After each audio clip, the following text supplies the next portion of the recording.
My job here with the students is hands-on.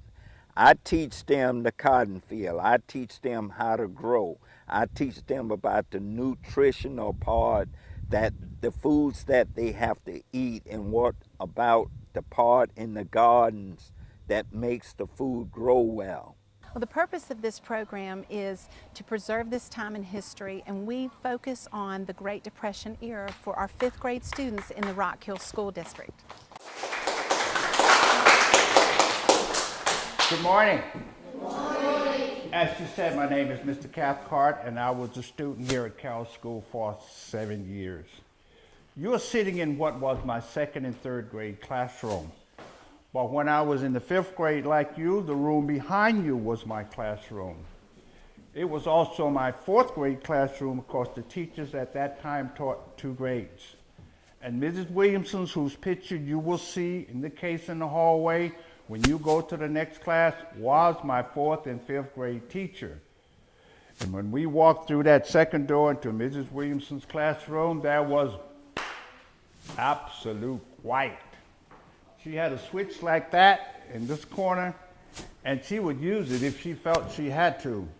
But she almost never had to because we knew how to be quiet and obedient in Miss Williamson's classroom. There were no school buses at the time. Everybody that attended these schools, Carroll School and any other school around, they had to walk.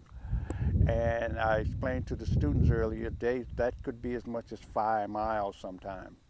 I lived on this road about a mile down on the left. If you would just stand out there, you see where the road curves, there was a house on the left.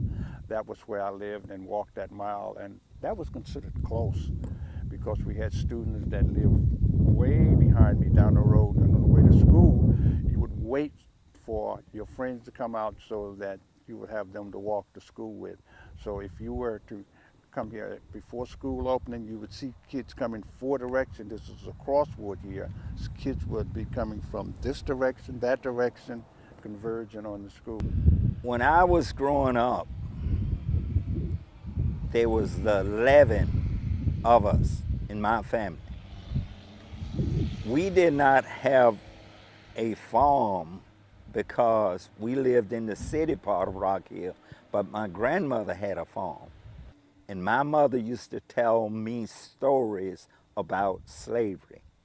She said her mother told her way back in 1619, the first slave ship arrived in Jamestown, Virginia, the very first slave ship. And she said in 1865, along came a president by the name of Lincoln, freed all the slaves. And she said we were so happy. We was dancing in the street because now we are free. Make a big circle right here where you can see. Right Come here. on, where you can see. There you go. All right, here we go.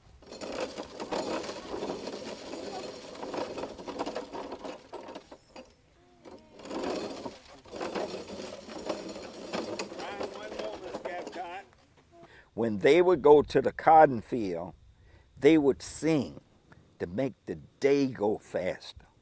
And everything my grandmother ever told me always stuck with me. And sometime when I got a down day, I go and pick that trumpet up and I wheel out a few notes and I feel better. A song my grandmother would say, make you feel better. So they would get in this cotton field, and if you would look from one end to the other end of this cotton field, that's far. So when they came out here to work, I guess they got depressed. They got to pick all this cotton. So they learned songs and they sing, and that made the day go faster. I like it when you bend your back. I like it when you feel your sack.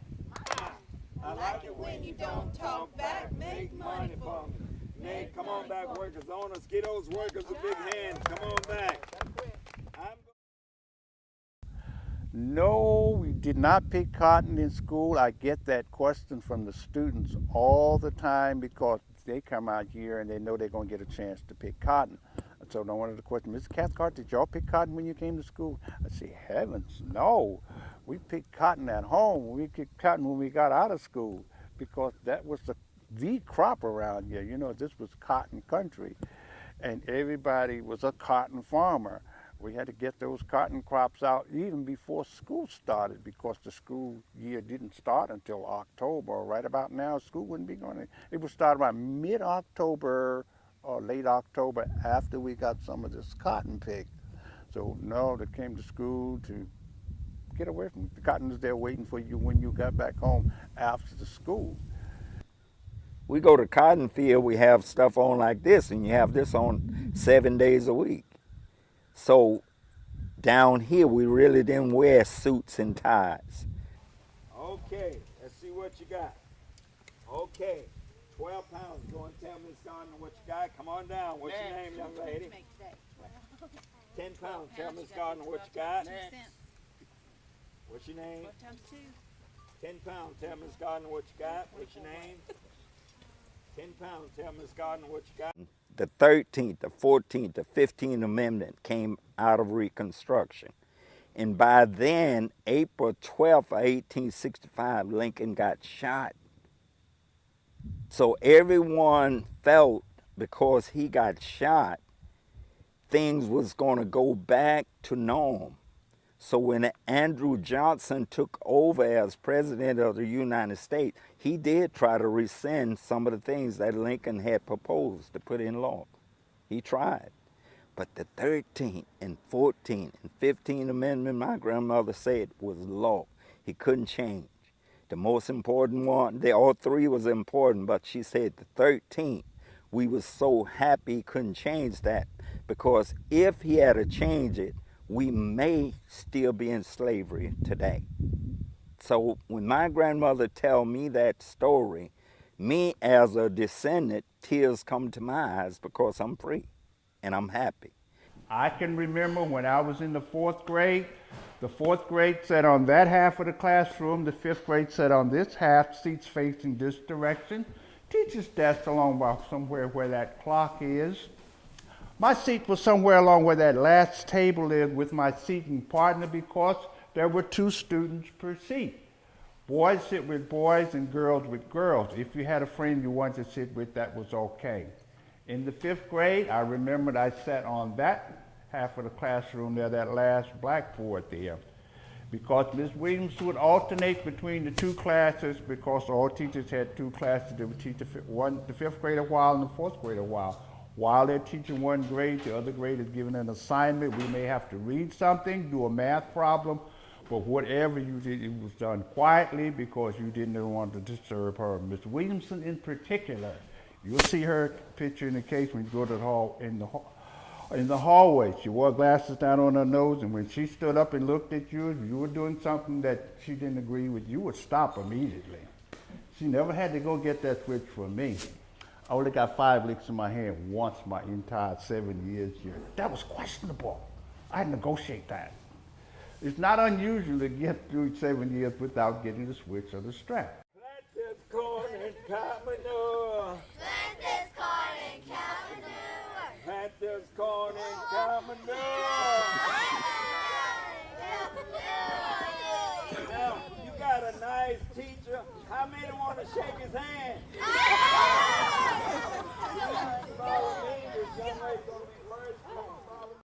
Students just go crazy over that one, and we laugh because the teacher actually scoop it up and put it on. She has a glove on and put it on, and the kids just crack up over that one. Get up, you, and get along now, G.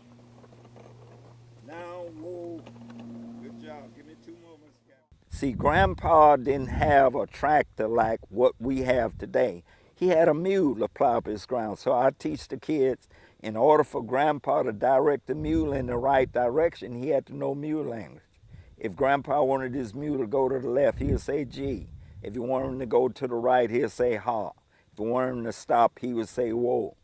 So we have 2 students to pick up the line and pull the plow. Then I would say G and see which way they'll go.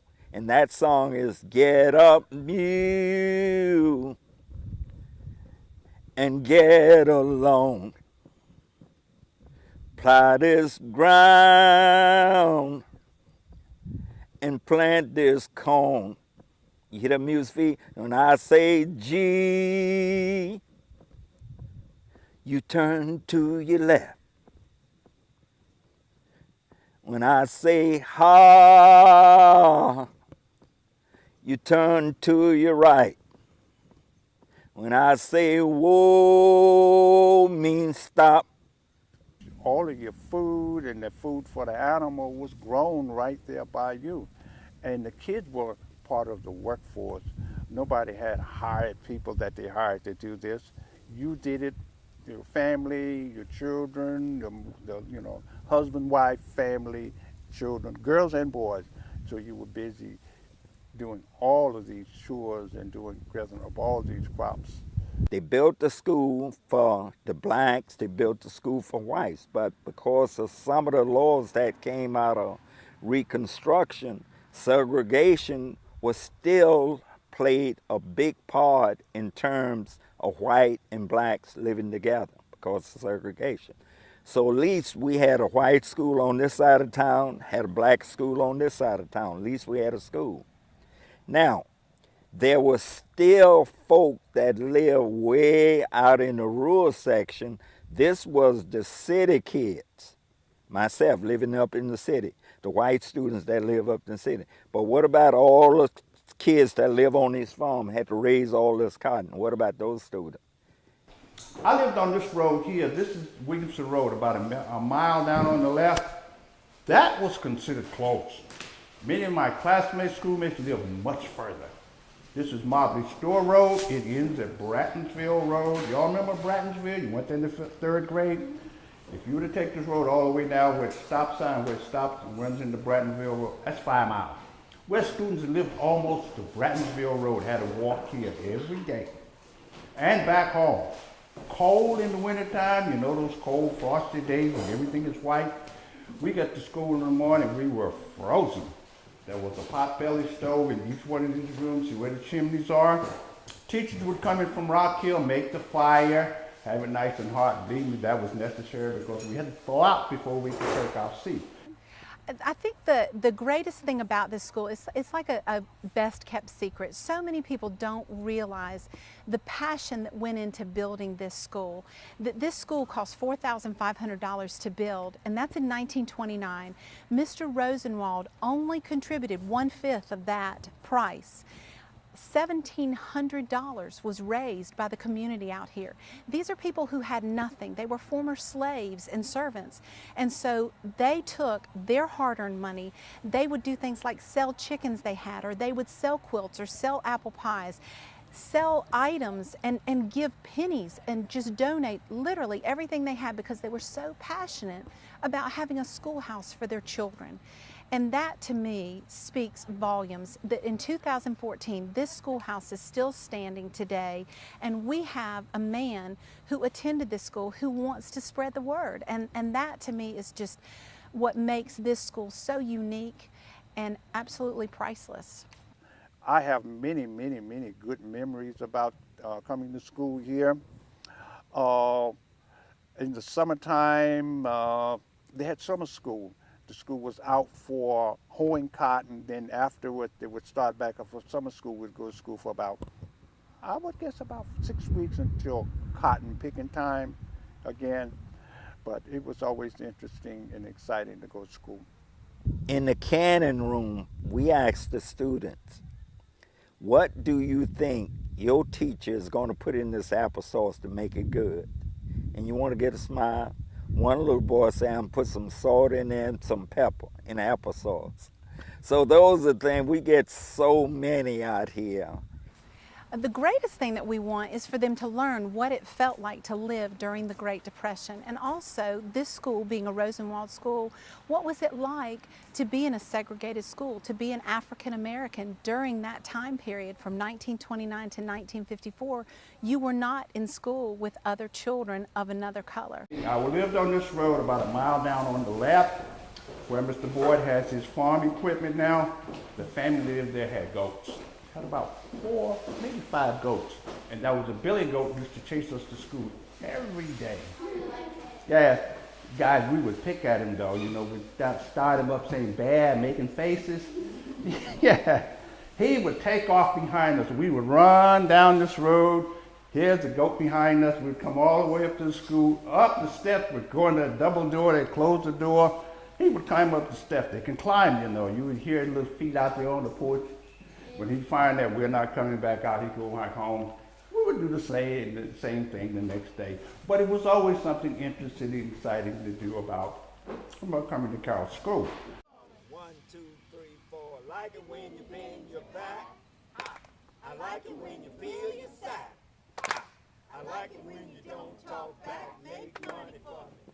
Make money for me. 1, 2, 3, 4. And I did get a chance to play baseball, played semi-pro, and I played 2 years in the Negro, which is professional baseball. Lived that time and spent those years, got married, raised my family. And in 1990, around 1992, I got a chance to come back home because it was really in my blood to come back home. My parents still here on the same farm that I lived on growing up, which is right down the road about a mile. Go back and give back what I have given you. Now, this is God talking to me. And this is why I'm here today, to give back. It's not because of the money. It's not because I lived here before. It's to give back. It's not work. When I come to here in the morning, it's not like I am going to work. I'm going to something fun that I love to do. And obviously you can see, observing, that we enjoy what we do. And I think that's important.